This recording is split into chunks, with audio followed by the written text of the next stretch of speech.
नमस्कार बच्चों आज हम मध्यम पुरुष पर चर्चा करेंगे। तो सबसे पहले हम पिछले पाठों की पुनरावृत्ति कर लेते हैं। संस्कृत भाषा में 3 वचन होते हैं, एक वचन, द्विवचन और बहुवचन।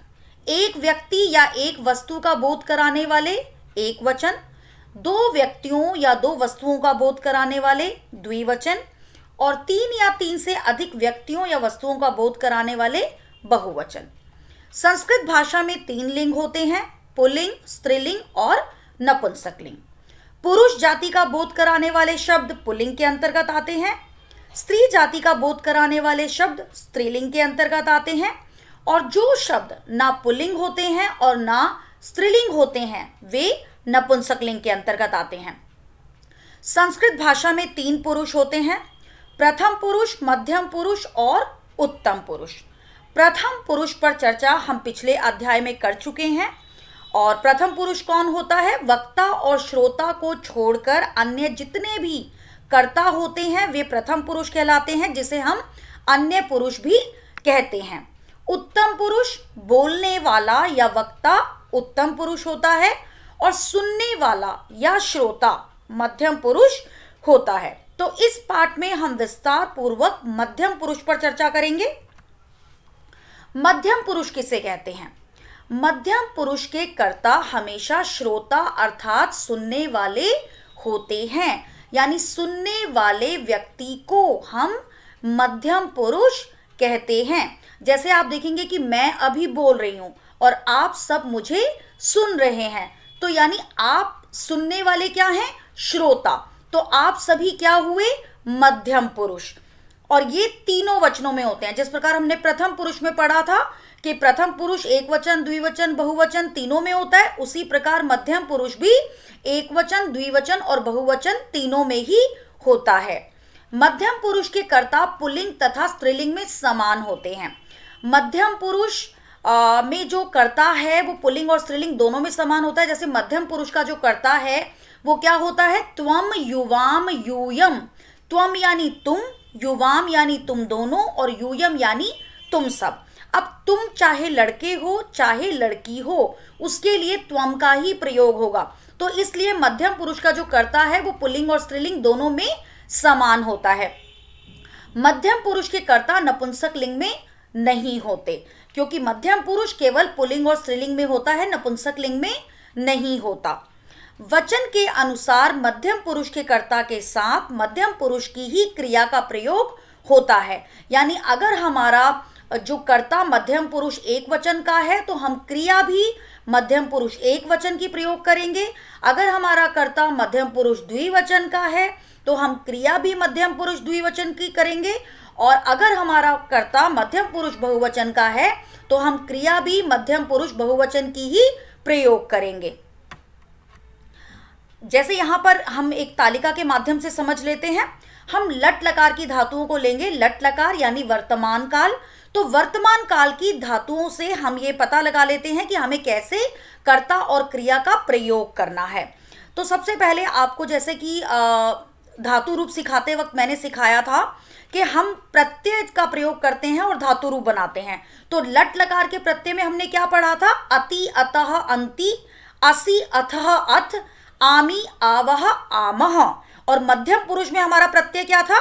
असि, अथः, अथ।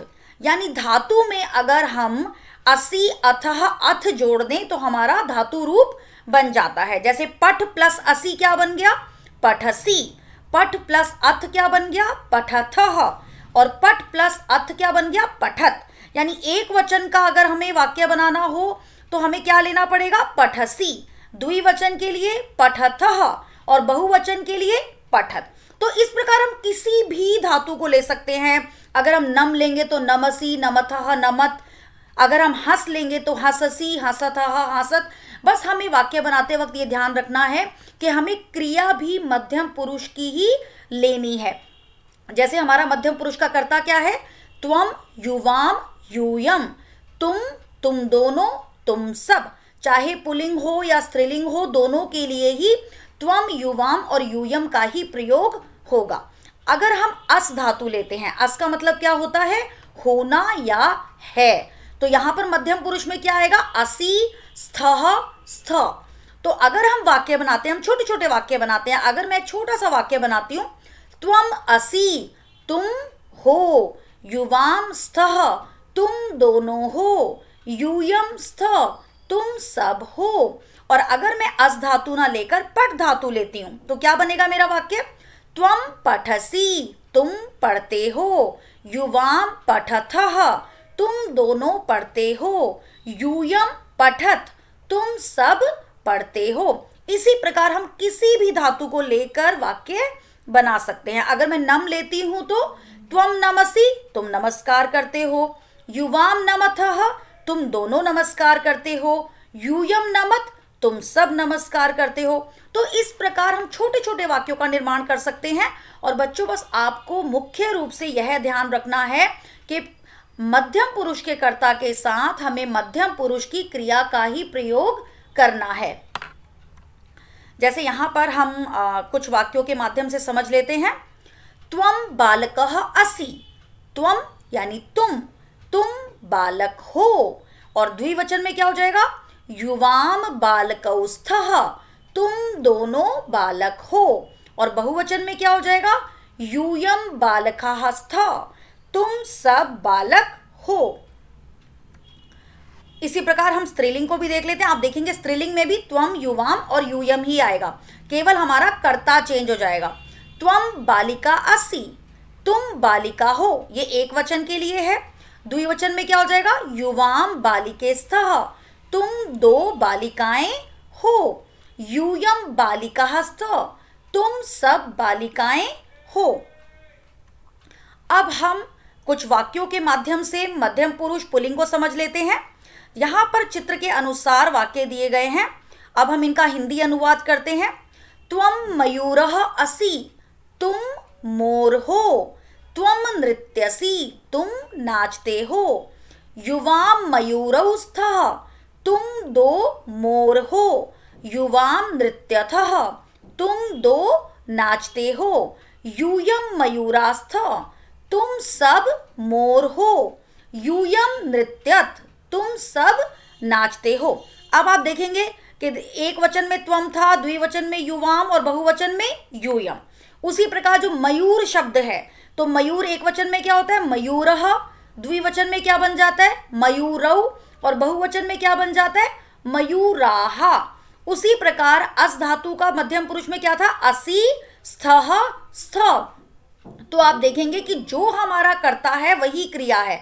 अगर हमने ये वाक्य बनाया तो इसमें तीनों जो हमारे शब्द हैं, सर्वनाम, कर्ता और क्रिया, ये तीनों ही किसमें है, एक वचन में। और अगले वाक्य में तीनों द्विवचन में, और अगले वाक्य में तीनों बहुवचन में। तो हमें ये छोटी छोटी बातों का ध्यान रखना है कि अगर हमारा सर्वनाम एक वचन है, कर्ता एक वचन है, तो क्रिया भी एक वचन ही होगी।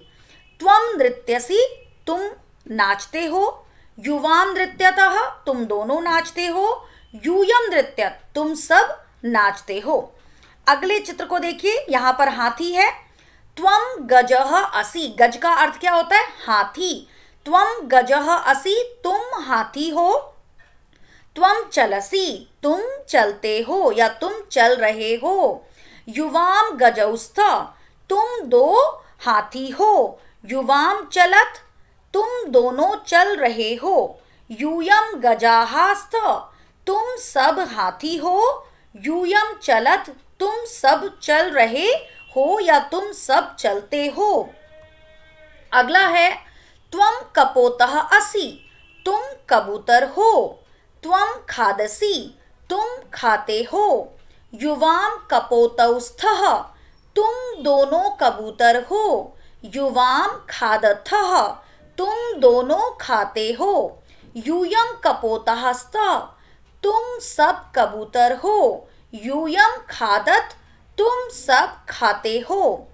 त्वम बालकः असि तुम बालक हो, त्वम क्रीडसि तुम खेलते हो, युवाम बालकौ स्तः तुम दोनों बालक हो, युवाम क्रीडथः तुम दोनों खेलते हो, यूयम बालकः स्तः तुम सब बालक हो, यूयम क्रीडत तुम सब खेलते हो। बच्चों आपको ये विशेष रूप से ध्यान रखना है कि आपको क्रिया मध्यम पुरुष की ही लेनी है। जैसे क्रीडसी, क्रीडतः, क्रीडत, त्वम, युवाम, यूयम के साथ आप मध्यम पुरुष की ही क्रिया का प्रयोग करेंगे। अब हम कुछ स्त्रीलिंग के वाक्य देख लेते हैं। त्वम बालिका असि, बालिका कौन होती है? कोई भी लड़की या बालिका। त्वम बालिका असि, तुम बालिका हो। त्वम लिखसी, तुम लिख रही हो या तुम लिखती हो। युवाम बालिकेस्थः, तुम दो बालिकाएं हो। युवाम लिखतः, तुम दोनों लिख रही हो। यूयम बालिकास्त, तुम सब बालिकाएं हो। यूयम लिखत, तुम सब लिख रही हो। त्वम चटका असि, तुम चिड़िया हो। त्वम तिष्ठसि, तुम बैठी हो। युवाम चटकेस्थः, तुम दोनों चिड़िया हो। युवाम तिष्ठतः, तुम दोनों बैठी हो। यूयम चटकाहस्त, तुम सब चिड़िया हो। यूयम तिष्ठत, तुम सब बैठी हो। अगला, त्वम कन्या असि, तुम कन्या हो। त्वम गायसी, तुम गा रही हो। युवाम कन्येस्थः, तुम दो कन्याएं हो। कन्याएं यानी छोटी लड़कियां भी कह सकते हैं हम, या कन्या भी कह सकते हैं। तुम दो कन्याएं हो। युवाम गायथः, तुम दोनों गा रही हो। यूयम कन्याहास्थ, तुम सब कन्या हो। यूयम गायत, तुम सब गा रही हो या तुम सब गाती हो।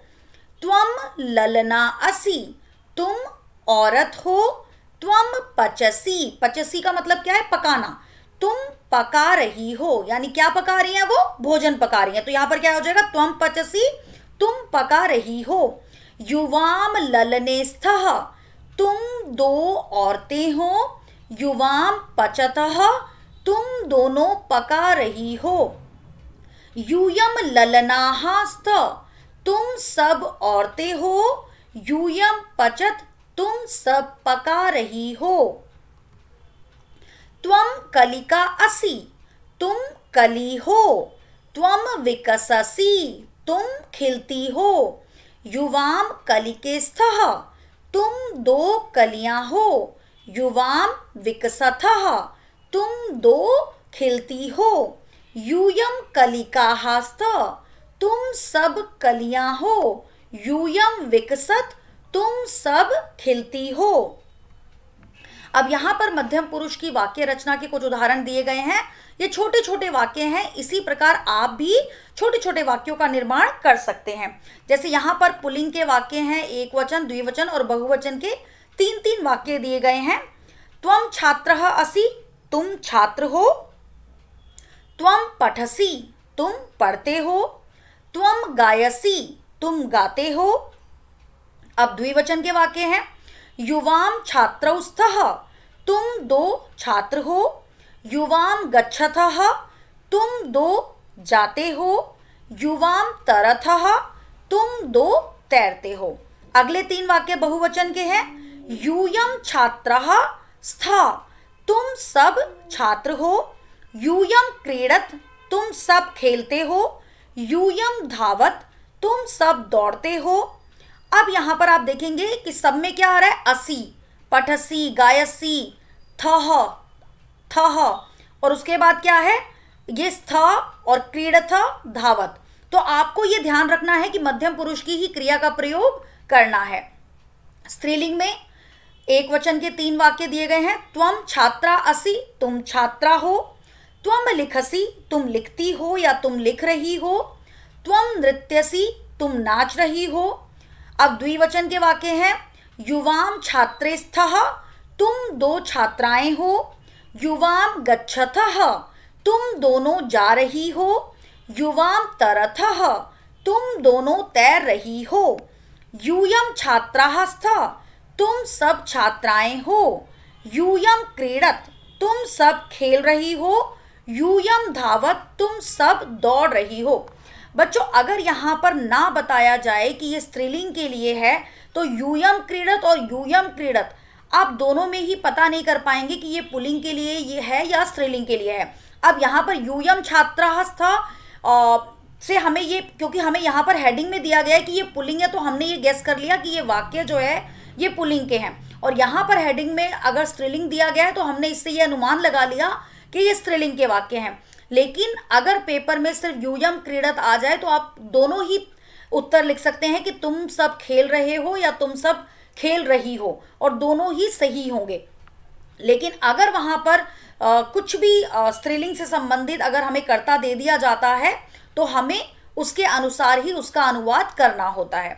तो बच्चों, आपको ये विशेष रूप से ध्यान रखना है कि त्वम युवाम यूयम के साथ आपको असि अथः अथवा धातु में लगाकर ही धातु रूप का प्रयोग करना है। और नपुंसक लिंग में, जैसा कि मैंने आपको बताया था कि मध्यम पुरुष के कर्ता नपुंसक लिंग में नहीं होते, केवल प्रथम पुरुष में पुल्लिंग, स्त्रीलिंग और नपुंसक लिंग तीनों में होते हैं। लेकिन मध्यम पुरुष में केवल पुल्लिंग और स्त्रीलिंग ही होते हैं, नपुंसक लिंग के में मध्यम पुरुष के कर्ता नहीं होते। तो बच्चों, आपको मध्यम पुरुष अच्छे से समझ आ गया होगा और अब आप छोटे छोटे वाक्यों का निर्माण स्वयं कर सकते हैं। धन्यवाद।